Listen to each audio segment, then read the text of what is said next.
No vídeo de hoje, eu vou contar para vocês como nós descobrimos a síndrome do X frágil. Olá pessoal, tudo bem? Eu sou Natácia Caetano, mãe do Pedro e da Júlia Caetano, a famosa do canal Judoca na Área. Nós somos do canal do Galerinha também. E no vídeo de hoje, nós vamos dar continuidade a uma das séries que conta um pouquinho da nossa história. Se você ainda não está inscrito, te convido a se inscrever e ativar o sininho das notificações. Assim você não perde nenhuma novidade do que acontece aqui nesse canal. Hoje, então, vou dar sequência àquela série de vídeos que vem contando um pouquinho, um passo a passo, de como tudo aconteceu. O Pedro e a Júlia têm algumas características diferenciadas de uma criança típica. Pedro tem 7 anos, é uma criança autista, e a Júlia tem 13 anos, uma adolescente com TDAH.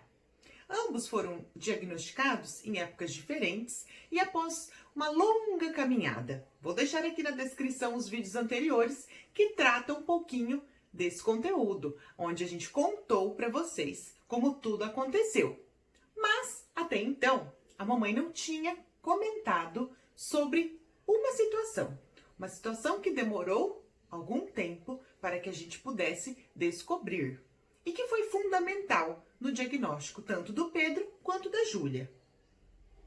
Antes mesmo de iniciarmos o assunto, é importante que fique claro que para fechar o diagnóstico da criança autista, o caminho muitas vezes é longo e perpassa por inúmeros profissionais. A equipe que dá esse diagnóstico, que dá essa notícia à família, deve estar muito preparada, pois é um diagnóstico, muitas vezes, difícil de aceitar.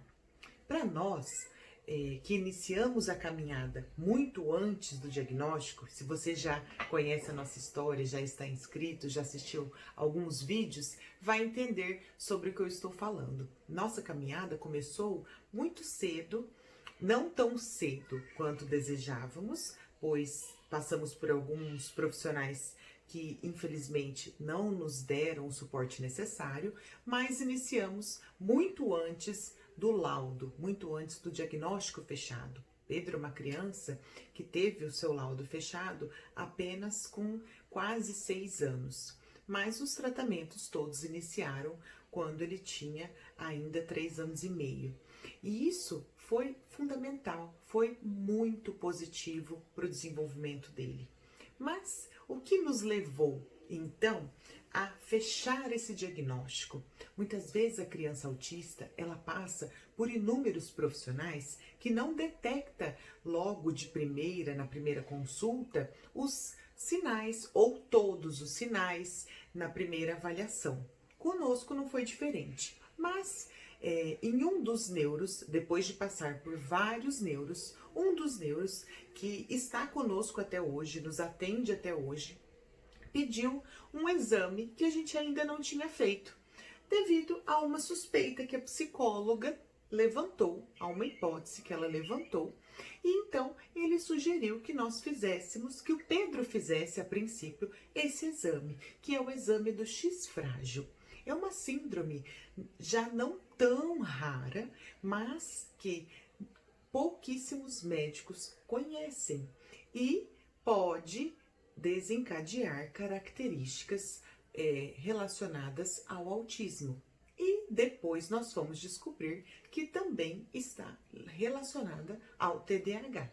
Pois assim que nós fizemos o teste do Pedro, um exame de sangue, assim que nós fizemos o teste do Pedro e deu a quantidade de mutação necessária para se fechar o diagnóstico do X frágil, o médico então pediu para que eu realizasse esse exame e a Júlia também, e nos encaminhou para uma geneticista, para que ela pudesse avaliar melhor o nosso caso.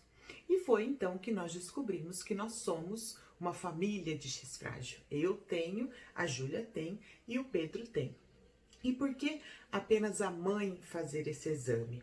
Muitas vezes é a mãe a responsável por passar o X para a criança, não é mesmo? Por isso o nome da síndrome, X frágil. Então, se você quer conhecer um pouquinho mais, te convido a conhecer também o trabalho que o Instituto X Frágil faz aqui no Brasil. Ele trabalha com todas as famílias que estão cadastradas neste programa de acompanhamento para que mapeamentos sejam feitos, pois essa síndrome é uma síndrome que acarreta, na maioria das vezes, os meninos de uma forma muito mais intensa, mas também não deixa de afetar meninas e mulheres que não sabem que tem, não é mesmo? E isso é importante ser investigado. Nós conseguimos ter esse direcionamento, esse respaldo logo cedo. Então, fizemos os testes, fizemos os exames. Eu optei também por não ter mais filhos, né? Porque já temos tanto o Pedro quanto a Júlia, e já era uma opção não ter mais filhos, mas o fato de ter a síndrome do X frágil também foi uma decisão, né? Apesar para que eu não tivesse mais nenhum filho com mutações, e é uma questão genética, não tem como mudar, não é mesmo? E está no rol aí das síndromes que são muito estudadas, que são muito investigadas, né? Tem várias pesquisas que estão aí para isso. Então, hoje, no Brasil, são em média 900 famílias com a síndrome do X frágil, mas te convido a conhecer um pouquinho mais o trabalho do Instituto.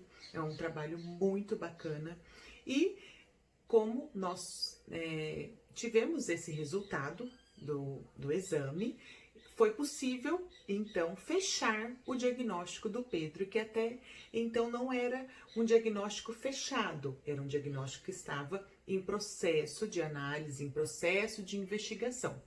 Diferente da Júlia, que já havia, como eu disse no início, foram em tempos diferentes, mas a Júlia ela já tinha o seu diagnóstico fechado, já com a neuropsicóloga que fez uma bateria de testes e aí então detectou o TDAH.